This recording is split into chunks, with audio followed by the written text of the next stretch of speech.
Olá, olá! Imagino que você já está vibrando de vontade de viajar. Olha só, eu também. Mas nessa situação cada um faz o que pode, né?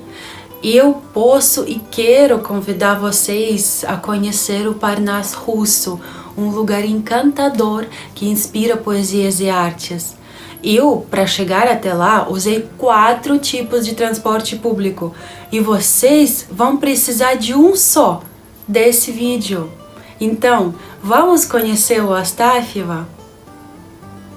As primeiras menções do local aparecem nas crônicas ainda no século XIV, mas verdadeiramente conhecido ele fica ao ser comprado por patriarca da família Vяземский, Andrei Ivanovich, nos anos 90 do século XVIII.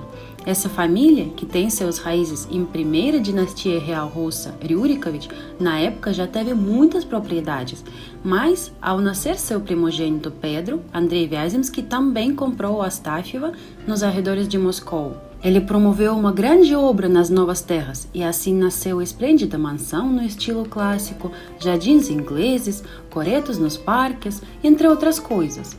Aos poucos, este local se transformou numa espécie de salão de encontro da alta sociedade do século XIX.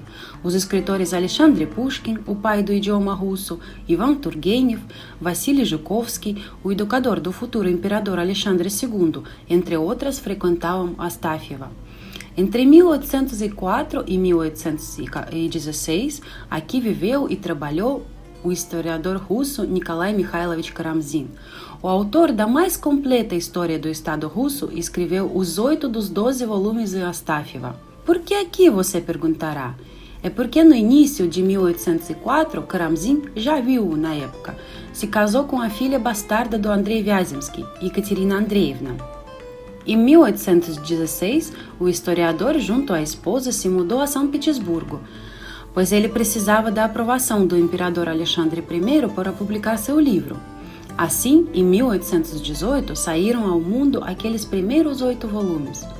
Os próximos 3 foram escritos e publicados entre 1821 e 24, já em São Petersburgo.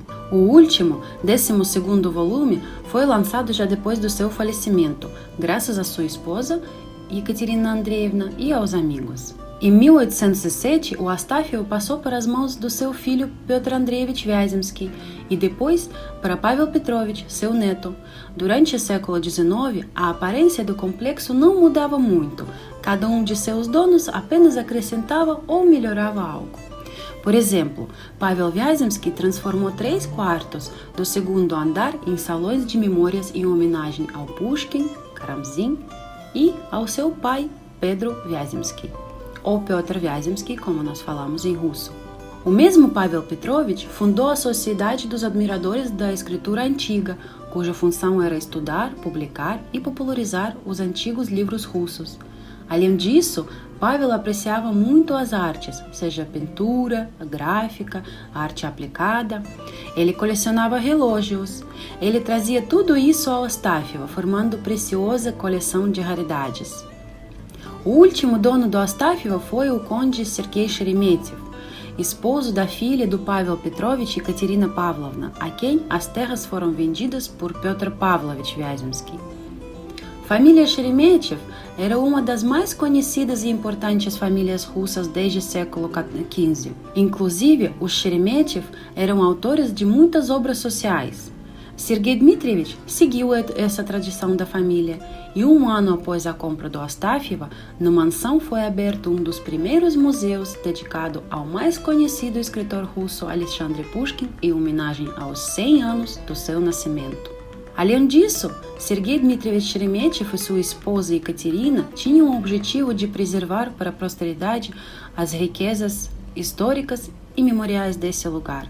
Por isso, em 1911, no parque foram inaugurados os monumentos dos Karamzin, Zhukovsky, Pushkin, Petr Vяземский, em 1914, do Pavel Petrovich Vяземский.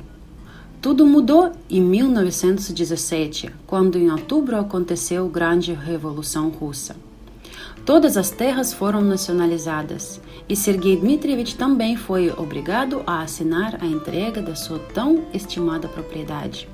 O conde Sheremetyev morreu em 1918, sendo para sempre o último dono do Astafievo.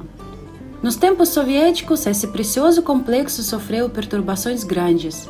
Serviu de hospital durante a guerra, depois como spa e mais tarde de campo de férias para a criançada soviética.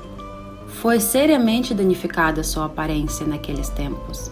Foram perdidos e vendidos alguns móveis e coleções. Mas mesmo assim, hoje nós temos a oportunidade de conhecer esse maravilhoso lugar graças às pessoas que se dedicaram a restaurá-lo e recompô-lo.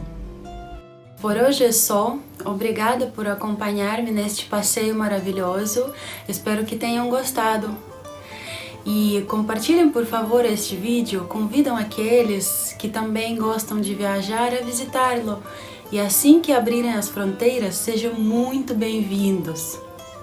Estamos aqui para receber vocês. Um grande beijo da Rússia. Nos vemos em breve.